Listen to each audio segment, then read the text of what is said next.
Metro Health is urging people to stop retesting if you are positive with coronavirus. Some people have been serial testing as their employers require a negative test to return to work.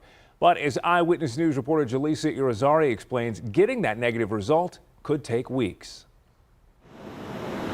It's not the most pleasant experience, but getting tested for coronavirus seems to be inevitable. I went to go take another test on the 3rd. Margaret Ochoa knows that. She has done it twice. And my husband came back negative this past Sunday, and I came back positive again. Ochoa says she's been quarantined inside her home for 4 weeks now. Well, I'm just staying in my room as she waits for a negative result. I have to have 2 negatives to go back to work, which may take a while.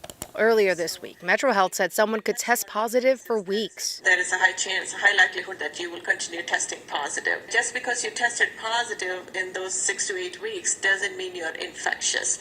So our recommendation is if you test positive, refrain from testing on a weekly basis. But for people like Ochoa, they need that negative test for their livelihood. Just my husband's working and my bills are racking up. Which is why University Health System Dr. Olga Nunez recommends employers to make a decision based on symptoms rather than positive results. Symptoms are very important, and right now they're kind of telling us where are you in the process. So if you've been 72 hours free of symptoms, but it just so happens that you continue to test positive, then there is a less likelihood that you will be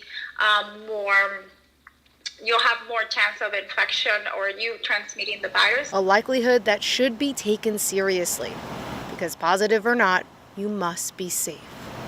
Jaleesa Irizarry, KENS 5 Eyewitness News.